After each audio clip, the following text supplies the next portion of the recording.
Hey everyone, the reason I gotta use that jack, the car sits really low, and getting under the frame with those arms, that's what I have to do that. Sorry about the dog barking, that's a neighbor's dog. He'll shut down pretty quick.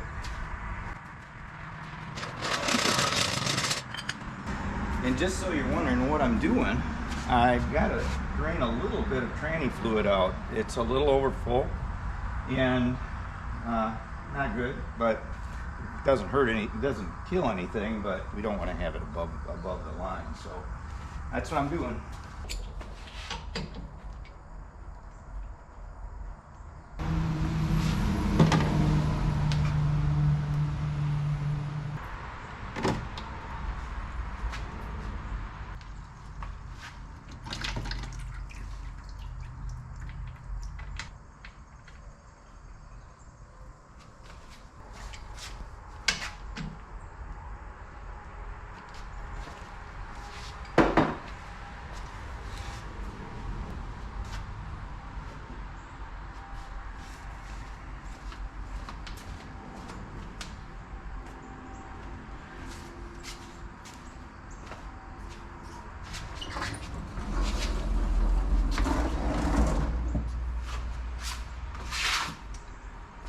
So what I'm going to do is I'm going to clean this area real good, and you may have seen I had some drips on here. I actually have wondering if I have a front seal that might be a little bit bad, but it looks like it's coming up from there. That seal was sitting around for a while, but you know, it hasn't run much, so maybe just a little bit of running with the car. You know, we moved it around a little bit, a couple car shows, maybe it'll stop itself, but anyway, we're going to go ahead and fire it up, warm it up, check the level, and see if I have to add some. I took a little more than I know I needed to out. I can always add it back in rather than put it back up and drop more out. So that's what I'm doing. And before we drop it down, you can see we got the new Reed Super Case.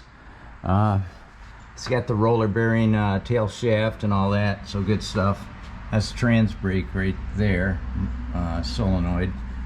And see how I've got these exhausts going through these tubes. I fabricated this bracket so I could drive on the street. I've got 4-inch Dynamax mufflers here, so I don't know if you can see them very good here, but anyway, one bolt and they slip right out of the tube, and I can pull these mufflers off in probably a matter of 30 seconds. It doesn't take long, just 2 bolts. So just a quick change type thing. But anyway, we're going to drop it down now. We're going to check that fluid.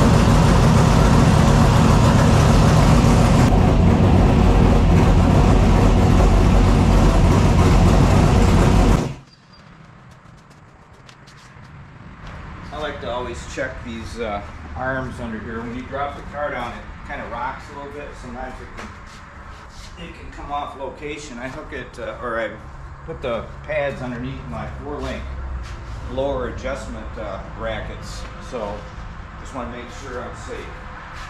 Let me see. I think I'll shut off the battery.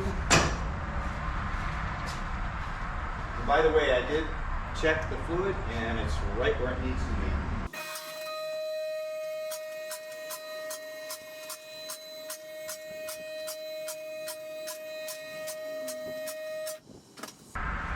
Good.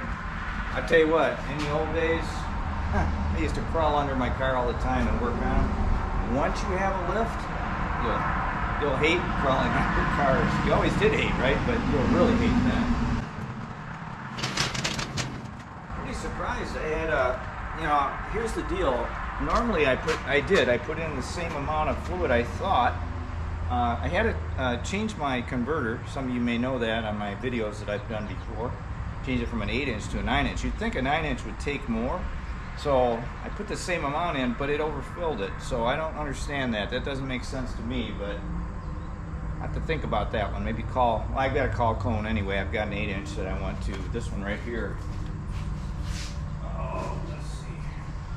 Yeah, this is the one that was in the car. For those of you who don't know what an 8-inch converter looks like, that's it. That 9-inch is much bigger.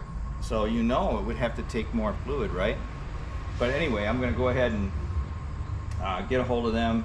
I should do that probably this week. I was going to do it this winter, get that 69 back together, get that front clip back on, you know, and get that thing going. But anyway, now I'm good to go here. I did have that little leak. I don't think that the tranny fluid being overfilled the amount that it was would be a problem. But if you had too much in there, it could be. I could come up, you know, under the overflow or whatever. And in most cases on these drag cars, we have overflow lines, so that's not an issue. But I'm not sure what's going on there. Still could be a front seal, because I do see a few drips here on the pan coming from high up behind the snout of the converter, and I think that that would be a seal. Hate to have to pull a tranny out again. It's not a big deal, but you know, it just takes time. Anyway, I'm gonna go ahead and clean under this car. It's got a lot of dust under it, it looks like. And let's kind of get rid of some of that crud. You know, I like to have clean stuff. But anyway, that's what we did today. We changed, we brought the fluid level back down where it needs to be, and we're good to go. And one last thing, if you guys want to see another video on torque converters, watch this video right here.